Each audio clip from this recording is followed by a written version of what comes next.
And a good afternoon. Welcome back to our game here at halftime. I'm Larry Duke. Glad to have you with us here on the Hanover Sports Network. We're pleased to have with us, we're having it on two parts here during game number one and at game number two of this afternoon's doubleheader.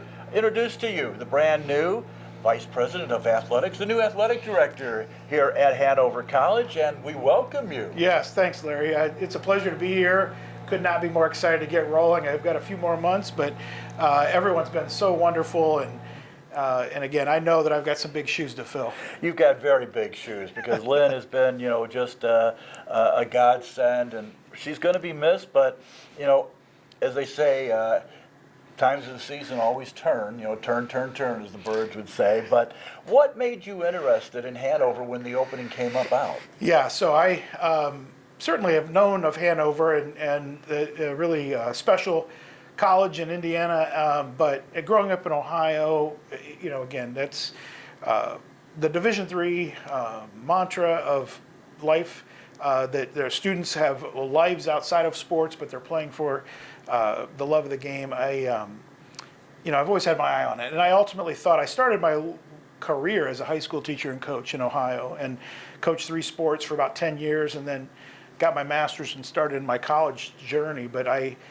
anyone who knew me knew that this is what my goal was, always to find a school that was going to be really good academically, competitive athletically, and just had the tradition that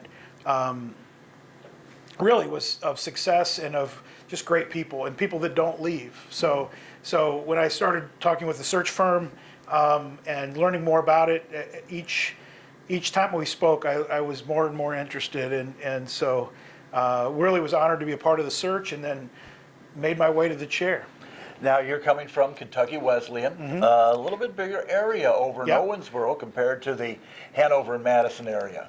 Well, it is, but I'm a small town guy, Midwest guy. I graduated with, I'm going to say 80 students, just so I don't have to say 71 or 72, but it was, I find that comfort, and I find the relationships are that much deeper, and just people look after each other and care for each other. So the small town piece is really something that we are looking forward to. And the small town area and the small campus area, I have gotten to know, since I have been here over the centuries, it seems like, everybody knows everybody. Everybody is a friend of everybody. Yeah. And that's, I think, a very good atmosphere. Well, and that goes into my one team philosophy, and I think we already have that. I got to meet with the coaches earlier today about culture and how I believe that it's the culture that sets everything else. And the one team mentality, you get that with the closeness, the familiarity, and the trust. And so what I've seen so far from the department, looking forward to learning more and meeting the trustees later this afternoon, but really is that you know each other, you trust each other, you love each other, you're going to support each other in the good times and also help pick each other up when it's not going so well, and that we win as a team and we lose as that larger collective body, whether it be the department or the college. So no, it all fits exactly in what I'm excited about and what my philosophy is. I mentioned about Kentucky Wesleyan. Where are some of the other stops that you've been at? Gosh, so I started my career at Purdue University, and the academic advising, student support services, worked with Coach Gene Cady for that first year, and then Coach Joe Tiller for the next 3 years, and loved it. I was kind of an academic coach, and then moved on to Bowling Green State University, where I was an associate AD, kind of had about a quarter of the department's mid-major Division I, and oversaw the compliance, the student services, was a sport administrator, just helped out our AD in any way I could, and learned a lot. That was my alma mater.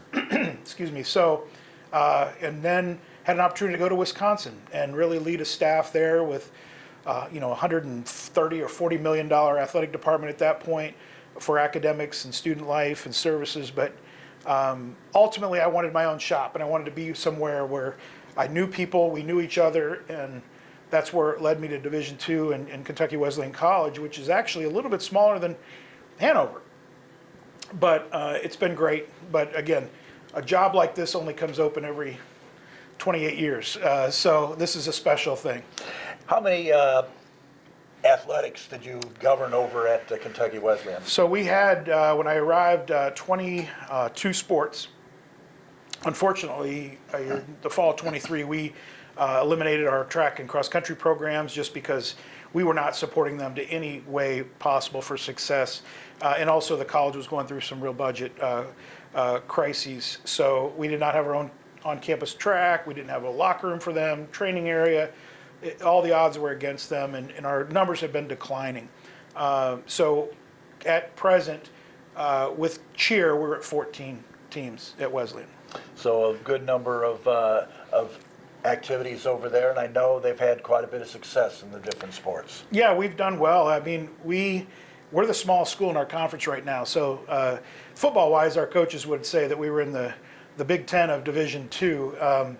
We were about 800 students, and so we had, I mean, some schools were at 5,000 or 6,000, and also a school in our conference with $1 billion endowment. So those were some tough games, but I think really the success of men's basketball, the 8 national championships, has really been the hallmark and the really focus of pride in the community and just our donors but we've got many other sports, and so we've over the last 3 years we improved our ranking, I guess, in the conference to the highest we'd had it in 5 years, and so and that's kind of the all sports trophy, but really it's special. I love my coaches there. I love our staff and our student athletes, and I wish them the best, but I could not be more excited about the group that I got to meet with this morning and really getting rolling here in May.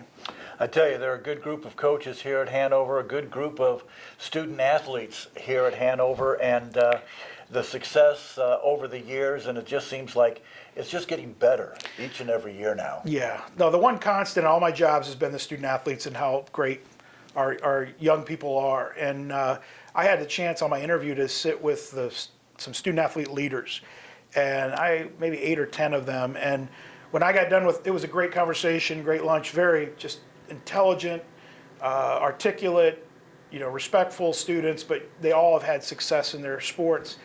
And when Dr. Lambert asked me at the end of the day how the day went and what was my favorite part, I even said, I said, well, no offense, but it was the student athletes. Not necessarily to visit with you. Yes, certainly that was a big deal, but I really enjoyed our time with the student athletes and look forward to that and developing relationships with them to see me not as a necktie. You won't probably see me with ties on a whole lot, but I was going to say, I thought ties were illegal around the athletic department. Well, yeah, again, I'm still I'm not interviewing. I got the job, but I'm meeting a lot of new people today, but no, once in a while, you want to really dress up and go, but no, we work a lot of hours, and I'm more of a quarter zip guy. There you go. Yeah. And I know, one thing that I like for me over the years since I have been here, a lot of the student athletes I've gotten to know. I still keep in contact with them on a regular basis, and really that's how it is with the coaches and everybody around here. They keep track with the former student athletes.